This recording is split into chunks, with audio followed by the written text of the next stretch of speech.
গতকাল কালীঘাটের পর আজ বেলুর দক্ষিণেশ্বর ভোটের বাংলায় ম্যারাথন বৈঠকের মধ্যেই পুজো পাঠ সিইসির। সাত সকালেই বেলুর মঠে মুখ্য নির্বাচন কমিশনার।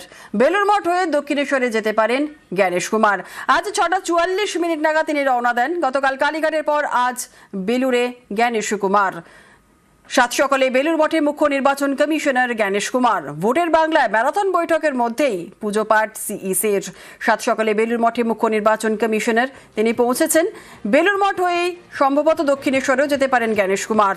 আর তারপর কলকাতায় ফের ভোট বৈঠক জ্ঞানেশ কুমারের। প্রসঙ্গত আপনাদের জানিয়ে রাখি, গতকালই তিনি সাত সকালে পৌঁছে গিয়েছিলেন কালীঘাটে মন্দিরে দর্শন করতে, এবং তারপর আজ ভোটের বাংলায় ম্যারাথন বৈঠকের মধ্যেই পুজো পাঠ সিইসির।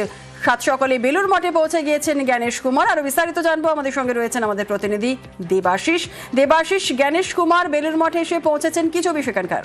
দেখো, অবশ্যই বেলুর মঠে তিনি প্রবেশ করেছেন, যেখানে মূল মন্দির, সেখানে তাকে স্বাগত জানিয়েছেন বেলুর মঠের যে অ্যাসিস্ট্যান্ট সেক্রেটারি রয়েছেন বলভদ্র মহারাজ এবং সাধারণ সম্পাদক সুবীরানন্দ মহারাজজি তাকে কিন্তু অভ্যর্থনা জানায় এবং তাকে ফুল দেওয়া হয়। এবং তারপর তিনি কিন্তু ইতিমধ্যে যে ব্যাটারি চালিত গাড়ি রয়েছে সেই গাড়ি করেই মূল মন্দির স্বামী বিবেকানন্দের বাড়ি থেকে এই মুহূর্তে আমরা দেখতে পাচ্ছি দূর থেকেই যে সারদা মায়ের যে মন্দির, সেই মন্দিরে তিনি প্রবেশ করছেন। অর্থাৎ বেলুর মঠে ভ্রমণের পাশাপাশি তিনি কিন্তু প্রত্যেকটি মন্দির যেমন দেখছেন, প্রেসিডেন্ট মহারাজ তার সঙ্গেও তিনি দেখা করবেন বলে কিন্তু থেকে জানা গেছে।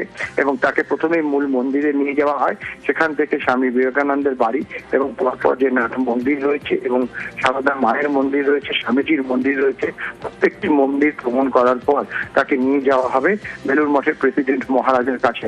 এবং প্রেসিডেন্ট মহারাজের তরফ থেকে, বেলুর মঠের তরফ থেকে কিন্তু প্রেসিডেন্ট মহারাজ বিশেষ উপহার, মায়ের যে শাড়ি, সেই শাড়ি এবং বেশ কিছু পোশাক তাকে কিন্তু দেওয়া হবে।